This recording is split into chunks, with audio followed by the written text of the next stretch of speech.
In this video, we're going to explore methods to avoid being manipulated or misled, with particular focus on property investment.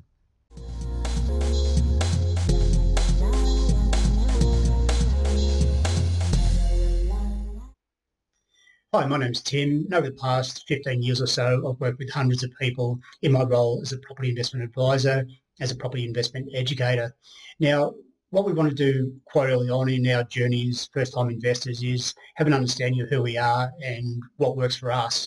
So if we have an interest in something but we're not aware of those things, then it's quite easy for somebody who's skilled to make out that their product or service is the best thing for you. So in this video, I'm going to share some ideas about how to avoid getting misled. And to start with, I'm going to take you to this video that I recorded some years ago now that we call the card trick, and then I'll come back and we'll have a bit of a chat after that.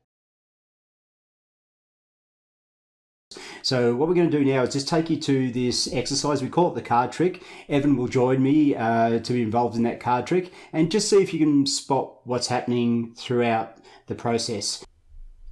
Okay, so we're going to run through the card trick now. I have Evan with me. Hi all.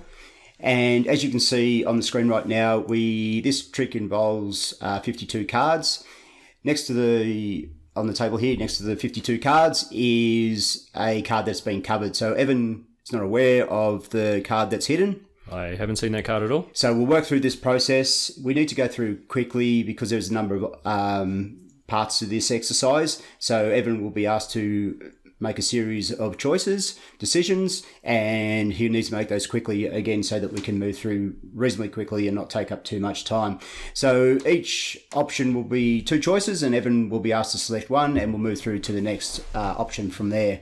So within the 52 cards, we have red cards being hearts and diamonds, and the black cards being the clubs and spades. So I'll ask Evan now to select either of those. Clubs and spades. Okay, so we'll get rid of those. We're now left with the hearts and diamonds. So Evans, please select either hearts or diamonds. I'll say hearts. Okay, so of the hearts, we have the number cards 2 to 10, and the picture cards being Jack, Queen, King, and Ace. So select either of those. Okay, I'll take the number cards. Number cards, get rid of those. So we're left with the picture cards. Of the picture cards, we then have Jack and Queen, and King and Ace. So select either of those. King and Ace. Okay, so we get rid of those. So we're left with Jack and Queen. So we have the Jack and Queen of hearts. So please select either of those. Jack of hearts. Jack of hearts. All right, so we get rid of those. So we're left with the Queen of hearts. So now I'll get Evan just to reveal the hidden card. And there we go. We have the Queen of hearts. So exactly where I want Evan to be.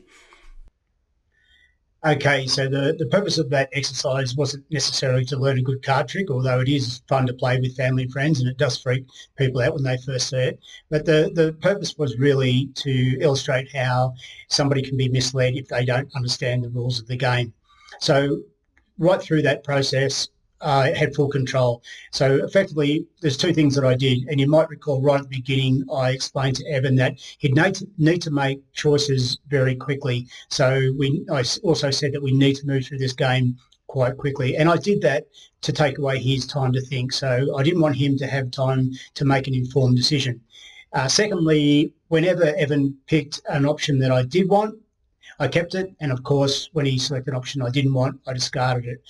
So it was always going to end up being the Queen of Hearts because I controlled that process. So in this video, we're going to explore a few more ways that we can avoid being misled, particularly when it comes to property investment. Okay, so the first one we're going to look at is knowing your position. So what this looks like is you want to have a really good understanding of your financial position and who you are as a property investor.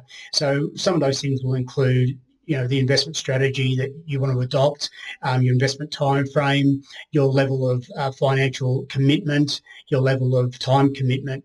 And if you're strong around that area, you've got a good framework around that, good understanding what that looks like, somebody who's trying to manipulate you will give up pretty quickly because you'll be standing firm, and they'll concede quite early on that, look, I'm not going to be able to get this person to where I want them to be. So that's a very good starting point, is to know who you are as a property investor and build your rules around what that looks like. Okay, so number 2 is research. So never act on one piece of advice. You need to cross-check.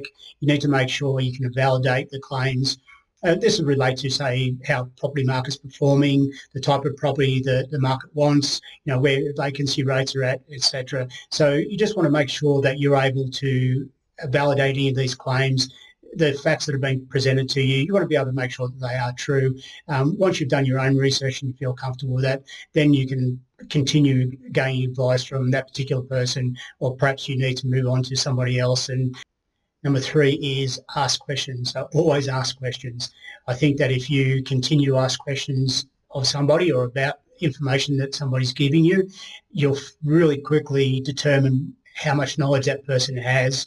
It's quite easy to catch somebody out if they're only reading from a brochure, for example. They haven't got a background in property investment. They're only just looking or interested in selling you a particular product or that particular property that they've got in front of them. Then quite quickly you'll determine the position they're coming from. And so always ask questions. Okay, so number 4 is don't move too quickly. So obviously you want to acquire property in a reasonable time frame, but at the same time you don't want to move through those steps too quickly. So there is a process to follow, and again there are steps within that process. So you want to feel relatively comfortable that you've got enough information, you've been able to make an informed decision before you move on to the following step. Because if you don't, sure enough, by the time you get to 4, 5 or 6, steps 4, 5 or 6, you'll be confused and overwhelmed. So don't move too quickly. Make informed decisions before you move on to the next step. Okay, so number 5 is position of authority. So you really want to make sure that wherever you receive advice, you want to understand where that person's coming from. What's their position of authority? Have they got the qualifications? Have they got the experience? I mean, if they haven't, I would personally discard that information or at least cross-check it. So you really want to establish where that advice is coming from. Who is it that's giving you that advice? Again, what's their qualifications? What's their experience? It's easy to, particularly when you're first starting out on your journey, to hear all these stories and get all this advice from so many different people, and it can be overwhelming and it can become confusing. So really, again, establish where they're coming from, what is their position of authority. So number 6, and the final one we'll look at, is trust your gut. So if it really doesn't feel right, walk away, don't do it. We do need to keep in mind, though, that as we experience new things, we take actions that we haven't in the past, then there's going to be a level of discomfort. We're going to move out of our comfort zone, and so by definition, there's going to be a level of discomfort. But as long as that discomfort is healthy, then it's okay to act. But if it really doesn't feel right, trust your gut, because often your gut is right. Okay, well, I hope you found that information helpful. And look, if you haven't already and you feel comfortable to do so, please feel free to subscribe to my channel. That way you'll be notified when I upload new content. And if you're also comfortable, you can hit the like button, and that way it'll give you an understanding, or more of an understanding, of what type of content people are interested in viewing.